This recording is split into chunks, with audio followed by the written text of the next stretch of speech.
that point in life where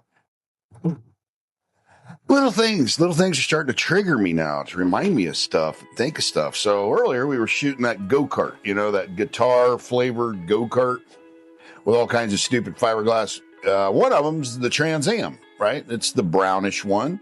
It's supposed to resemble the engine turning on the dash and all that. Well, I think I mentioned the other day, that was my first car.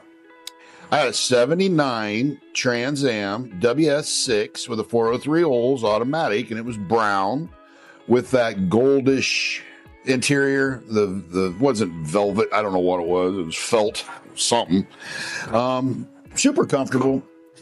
Ideal first car. I mean, honestly, and I'll admit this, did not deserve that car and loved that car. But that go-kart reminded me of it. And when I made that go-kart, I was thinking of that old Trans Am of mine, which I wish I'd never gotten rid of. It was Eagle Delete. So it did not have a bird on the hood, which I kind of liked. It did have it had the fins on the side and the spoiler in the rear. And it had a little spoiler in the front. And it had the shaker.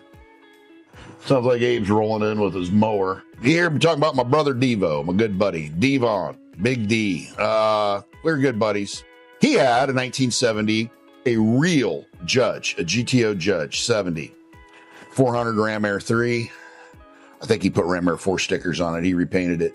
To this day, probably one of two of the fastest cars I've ever been in. The other fast car I was in was my buddy's 70 Hemi Cuda that he never really got running right. But even running wrong, that thing was a handful. So, get out of school one day, and I think I had an hour or two to kill. And I was like, Devon, let's go get something to eat at my house. I lived, 2-3 miles, 2.5 miles from school. We realized this is rural Indiana. And you got to go down our high school road, then you turn right, head down a road before you turn left to get to my house. And that was probably at least 3/4 of a mile. And there was only 2 houses on that road, and the same family owned all that farm right there. So you go down the road, Grandma and Grandpa lived on the left, and then one of the older brothers lived in the right, and their youngest brother was a drag racer. So he was always up and down the road. I think he had a Chevelle back in the day. He used to run our road because my mom and I, when he would try to dial his car in, we'd sit out the front porch and drink iced tea and watch him blaze up and down our road. And thought it was the greatest. It was like free drag race, Hey, this is fun.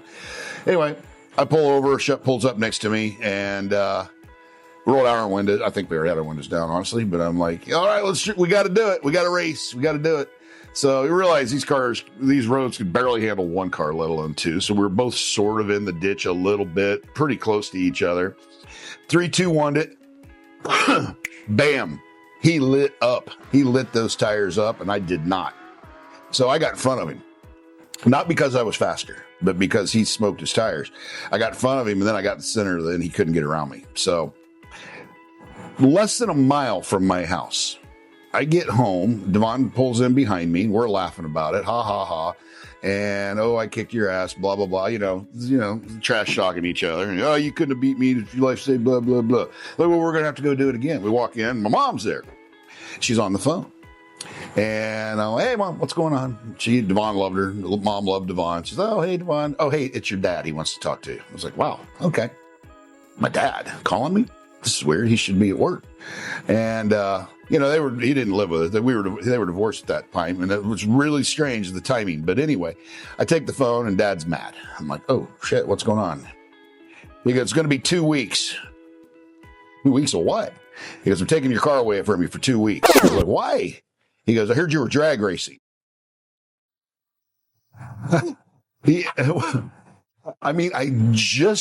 literally just got done drag racing. It wasn't even a drag race. It was like 2 old slow guys, wheelchairing down the road. It was ridiculous. But anyway, I'm like, how did you find out?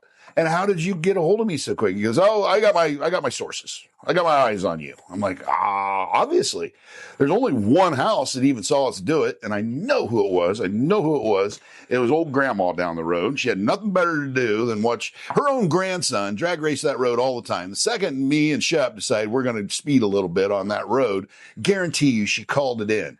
She called my dad at work. He called me, took my car away from me for 2 weeks. I was mad as a hornet because that wasn't even, I mean, I drove much faster than that, just normal driving, and yeah, we were jockeying for position, but we were both pretty good drivers even when we were young. So I don't know. I couldn't understand it. I was pissed. I was mad. Dad's still upset with me. And I'm like, okay, yes, sir. 2 weeks. I get it. Blah, blah, blah. The whole time I'm holding the phone. Mom, can I borrow your car? She's like, yeah. I'm like, cool. So I still got a car. I just don't have my car for a couple of weeks. And we kind of calmed down a little bit. I'm sorry. I won't do it again. I won't do it again. He's like, all right, that's what I needed to hear. And he goes, oh, and I start to hang up and he goes, hey, by the way, and this is the coolest thing my dad ever said to me in my entire life. He's 88 now. And I asked him why. He was just here for Christmas.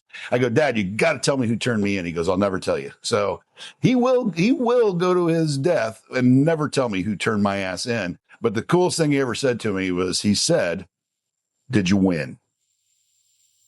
And I did. Kinda.